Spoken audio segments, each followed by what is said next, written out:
will pop up like Hydra. But you're talking about deporting British citizens, children who were born here. They haven't got any choice. The sort of the anchor baby idea and all the rest of it. Well, I'm sorry, the parents do have to take some responsibility for their own children, do they not? But you're not uneasy about this kind of... Look, what you're I would about love here. this country to go back to its traditional way of always being welcoming to those in trouble around the world. But the system... 600,000 asylum seekers gone overnight. Nigel Farage just vowed to torch the 1951 Refugee Convention, empty the hotels, and fly every last illegal arrival out. Watch the left squeal and the courts panic while the invasion ends tune in.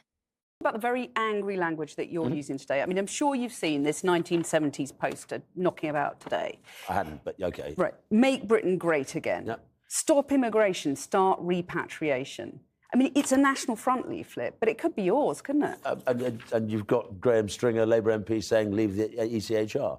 That's slightly different. The things back in the 70s or whenever, the Blair Peach period or something of this sort, we were talking about, we literally were talking tens of thousands. The average between 47 and 97 of people arriving on these shores was under 50,000 people. So that kind of language is OK now, but it wasn't OK then. What is OK? What is not OK now is the current situation, the complete change, the delivery of falsehood on the part of our leadership, of our governments, of our parties. What you have had time and time and time again is promises, and one. But does that make it OK to speak the language of the far right? Well, to deport people who arrive here illegally. Is that far right? Well, actually, your leader is talking about... David Blunkett. No, I'll come on to David Blunkett in a minute, but your leader is talking about deporting children who were born in the UK, the children of illegal migrants. Do you support that? In the end, that is their choice. If I'm deporting the adults... choice. They were if I'm born deporting here. the adults, I would hope that the adults will want their children to go with them. I would hope. We would like to see, and he makes it very clear during today's press conference, that a lot of this becomes voluntary. If we say, you cannot come here illegally, and we will detain and deport you, then that is the only way to stop the boats. And we know, and you know, and everybody else knows, that we've had a 50% increase in that way of crossing the channel and that way of arriving here under Labour. The only way to do that is not to smash the gangs, because if there are still incentives for people to come, the gangs will pop up like Hydra. But you're talking about deporting British citizens, children who were born here. They haven't got any choice. The sort of the anchor baby idea and all the rest of it. Well, I'm sorry, the parents do have to take some responsibility for their own children, do they not? But you're not uneasy about this kind of... Look, I would love this country to go back to its traditional way of always being welcoming to those in trouble around the world. But the system has been ripped the mick out of by so much and to such a degree that the native decency of our people has broken. And that is not their fault. That is the fault of the politicians. Let's talk about decency then, because how do you think this sounds to a member of the Windrush generation or someone from Afghanistan or Eritrea who's facing torture or even death?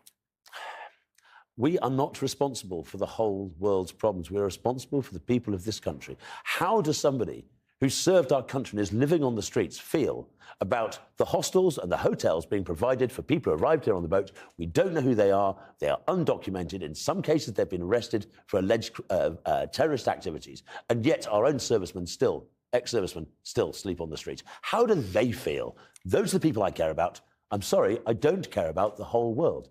I cannot. My heart is not big enough. Go on, Tola. I am tired of hearing that Britain must stay tied to the 1951 Refugee Convention like it is some holy writ handed down from heaven. That treaty was written in the age of steamships, not smartphones and rubber dinghies.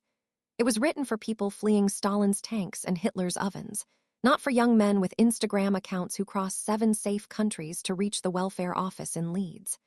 The world has moved on, and the law must move with it. If we keep worshipping a 70-year-old text while the channel turns into a motorway, we are not compassionate, we are just cowards hiding behind paper. Let us be blunt. The real scandal is not Farage's words, it is the silence of the establishment when whole towns change before our eyes.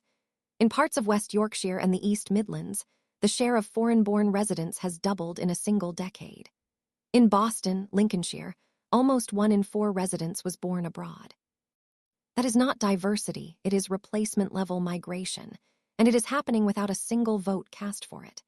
The same people who lecture us about community cohesion have never lived in streets where English is the minority language at the local primary school. I have, and I can tell you it does not feel like progress, it feels like surrender.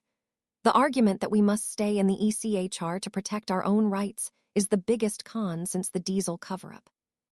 The ECHR was drafted by British lawyers after the war, but it has since been hijacked by judges in Strasbourg who think every failed asylum seeker has the right to a 4-star hotel and a free solicitor.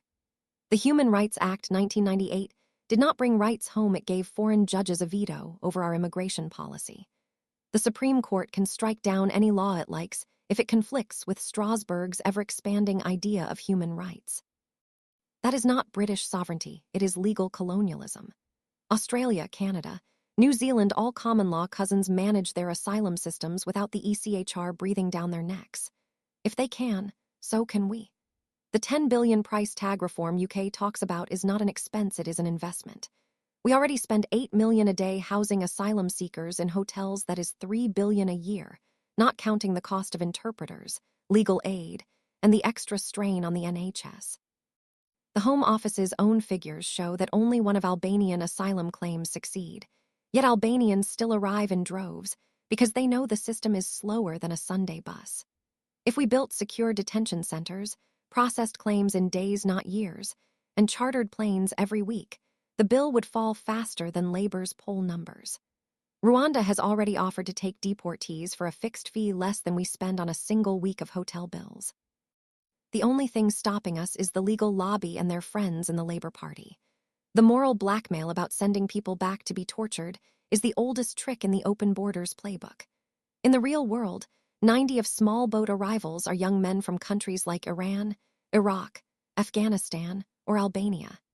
These are not random victims, they are economic migrants who paid smugglers $5,000 each to jump the queue. Iran is a nasty regime, but it does not torture every man who leaves and comes back. Albania is a NATO ally, for heaven's sake.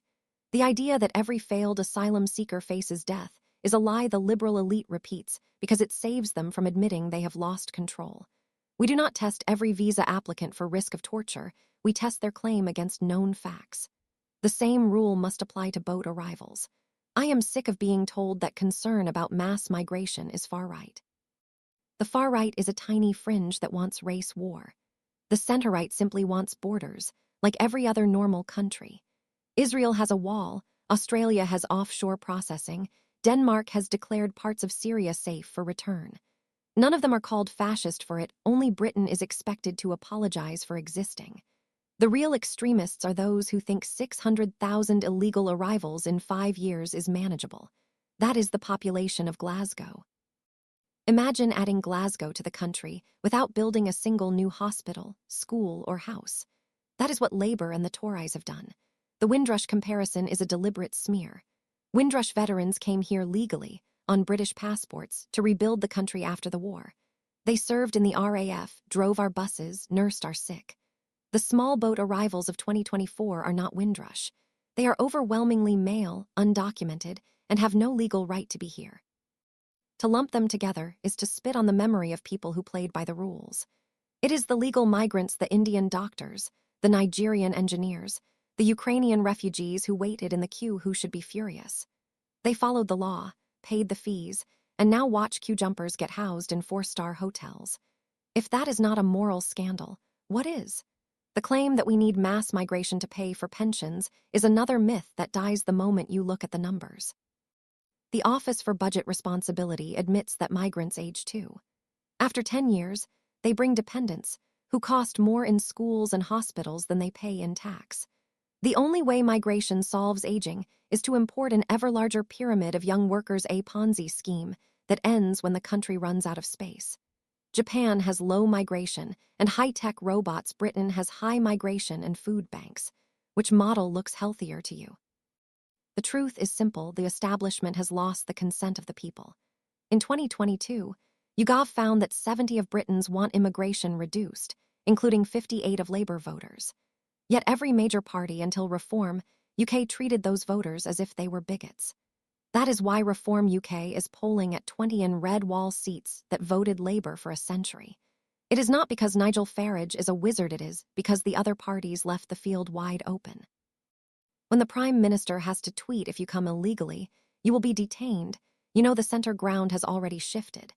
The Tories are now promising to do in 2029 what Farage is promising to do next year. Voters can spot the difference between a photocopy and the original. Let us finish with a thought experiment. If Britain tomorrow announced it would leave the ECHR, build detention centers, and charter deportation flights, the boats would stop within weeks. The smugglers rely on the certainty that once a migrant steps on British soil, he is here for good. Remove that certainty, and the 5000 ticket becomes worthless. The French police already catch half the boats on the beaches, they just need a British government that will take the rest back. The only thing standing between us and an orderly immigration system is the political will to act. Reform UK has shown the will. The question is whether the rest of Westminster will keep making excuses, or finally do what the country elected them to do.